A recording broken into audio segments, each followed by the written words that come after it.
will we get to see Mushi as a coach long term, or will you go back into being an active player role once more? My guest today is possibly one of, if not the best Dota player in Asia of all time. Joining me today is the one and only Mushi. How are you doing, Mushi? Yeah, I'm doing good. Yeah, everything fine. What have you been up to lately? Lately is been doing a master class. Something like sharing some of my experience to some of the participate, and also it's a donation event. Like ask to everyone to just like join the class and donation together. Other than that, nothing much. Just waiting for TI. Yeah, I think that is what every Dota fan is waiting for. TI finally in October. Yeah. And you spoke about the donation drive, and I saw on your social media page that you've done the donation drive with Esports Academy and also Kachara Soup Kitchen. Yeah. And to me, I think that during this time, it's really something that we should really do our best to help those in need, however we can. Just curious, what was the experience like? For myself, it's like maybe I just come from the not really rich family. Then I work very hard to until today, and I just feel that if you have the if you have so much, then why don't you just help the others? Because especially at this pandemic, around the world, like many families that they couldn't even survive, and they every day they worry their food for tomorrow's. Yeah, so why don't we just try our best to help as much as we can, right? That's true. While you were helping those in need, were there any eye-opening or heartwarming story that people have shared with you? Yeah, actually, like a long time, very long time ago, like 8 years ago, I was always I have every month I will go to the orphan house, and I always go and I meet them often. And got one time that I will bring all of the kids that go into the cinema, and one of the kids that he tell his the someone who take care of them, and he tell her that I want to sit with this brother, something like that. Yeah, it's just make me feel heartwarming, and also the smile from them. It's just so much precious for me. Now, I want to talk a bit about Esports Academy. What are some of the plans for this academy in the near future? To be honest, for now, because I'm still a coach for some of the organization, right? But in the future that I want to really making academy that help Malaysia, because I know that many Malaysian especially they're very talented, but they need the chance, they need someone to guide them to the correct ways. Yeah, so it's for me, I can see the huge potential on a lot of players, but some of the players just they got better and then they just go overseas, right? Yeah, it's not everyone that willing to stay in Malaysia and represent the country as well, because it's a great chance for them as well, you know. Yeah, but I can, if possible, that in the future I would like to do a lot of things that can help Malaysian to make an academy, or help them grow better, help them to the direct way. Yeah, but for now, this is the much that I can do to do online academy, share some experience to them, to those that who willing to learn, even not as a pro, but learn the passion for the game. Yeah, this is the least I can do for now. You've made a name for yourself as a player at Orange, Team DK to Fnatic, and recently SFG, and now you're the coach for TNC Predator. How is coaching different from being a player? To be honest, quite challenge and many difference lah. like when I join the players, like most of the time I'm a player with your captains, right?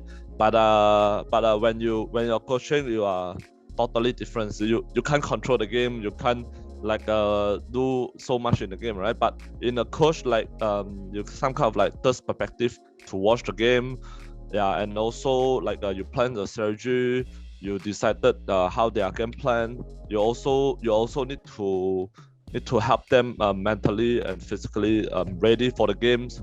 Yeah, this is what the difference that when you're a player, you not really have time for this, but when you're a coach, you can really help them prepare so much as they can.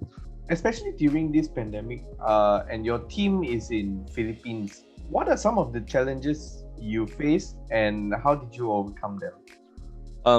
Yeah, but for now there's I'm not really because it's suffering, right? Because I helped the TNC before the TI, and too bad we didn't qualify.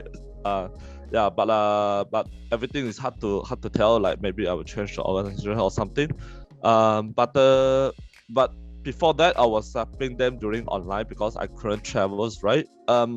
It can be travels, but like all this document you need to prepare for a long time, and this is what we don't have. And also it's quite challenging that you coach online, and especially like um with a short time. You need to get to know them, and you need to get their learn how to get their respect. And also like when you're not with them, it's hard to tell that like what's their feeling and how they feel, right?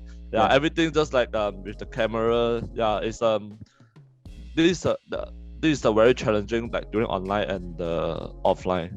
Yeah, but like and also one of the thing that I when I coaching I really don't like is like basically if you're not there. I was watching the game, but there is a delay from the live game, right? Like 5 minutes or the 10 minutes from the delay. But whenever they end the games, I need to be there.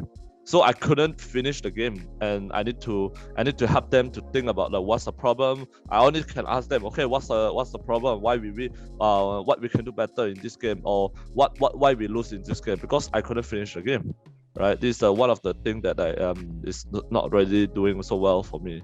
Yeah, but I think like in the future maybe it will be better. The way you explain how you are as a coach really shows your passion in the game and also in coaching. Will we get to see Mushi as a coach long term, or will you go back into being an active player role once more? I make no promise with that, because like it's really everything is hard to tell. Like I was coaching in the ski in 2019 in the TI, and although the result is not good, but everyone see the change of the team, and many organizations that come into me and ask me coach their team, right? At that time, my desire to win is still as a player. So I rejected all of them, and I actually basically know what I really want for the next season. But for now and for the next season, that I really want to commit just for coaching, yeah, not a player. So for the next season, I will be like just fully commit on the coaching, and yeah, I will never let anything that like and change my decision. I understand now TNC has a bit of a roster shuffle. Is there any prospect that you can mention that you're currently eyeing for? To be honest, is TNC is not really like I eyeing for like many things, because all those players that like willing to wait until the TI ends, right? So basically, we TNC is also kind of waiting until the TI ends. Then we will see like who do we want? What's the organization want, and who is willing to come to join on board, something like that. You've been in the esports and Dota scene for a very long time, close to 10 years, more than 10 years, I think. Yeah. What are your thoughts about the current esports landscape in Southeast Asia compared to the rest of the world? What do you think our region should do differently to improve, to be at the level that Europe is in right now, or in Korea, China. Yeah, to be honest, like if you want to base on the region, I think it's also based on the game that we are playing. Like some of the game that let's say Dota 2 is basically Europe and China is above on us, right? But in mobile game, I think like Southeast Asia is ahead of them. Yeah, because yeah, and also that how do we help our region, especially also our country to grow? I think it's also depends on if we have enough support for the game, like the organization or some company to sponsoring team to making an event, or the government to help support, yeah, especially with the visa and stuff like that, right? Also the media to help to push the esport, let everyone know that the esport is exists, right? I believe that esport is growing a lot, but I think still many old parents that still doesn't knows about the esport, right? This is what we really need to tell them. Yeah, I agree. Even now, when I told my parents this TI is coming up and the prize pool, the total prize pool is 40 million, they almost paid out their drink. They're like, what? 40 million?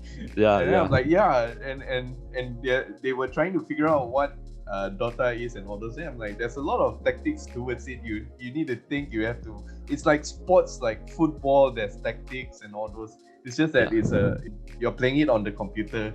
Yeah, definitely. Like because like we are kind of living in the different world. Like we are playing in the game, right? Like in their life that time is like definitely like there's no game competitive, right? There's only games, right? So it's understandable for them. But definitely around the world, there's a lot of things that we doesn't know because we are gamer. We only focus on the games, right? Yeah, definitely. Like we need everyone to help. We need everyone resources to help to share this esport idea to going out to let everyone know about it. As a player, you've won several tournaments, including the 2018 Dota 2 Asia Championships with Mineski. Among all of them, all your achievements, which one do you feel proudest to get? I guess it's 2018 the DAC Championship. I won a champion like yeah, I won many championship before, but that's a very different and kind of meaningful for me because I represent C, right? It's a first C tournament, first C team that I getting a major champions, right? It's not about achieved that I want that. It's more like I also bring the message to all the Southeast Asia player that we Southeast Asia can win a major champion. It's not just other region, right? Yeah, same as the TI. Like although C team never won a TI, but like if we can win a major, we can win a TI.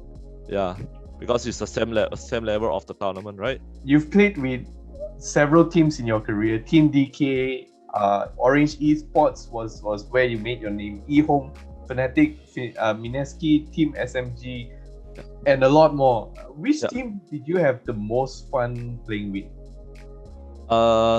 Like in my experience, that every team will have like different memories and different things lah. Some of them is like friends, right? And some of them is like the more discipline.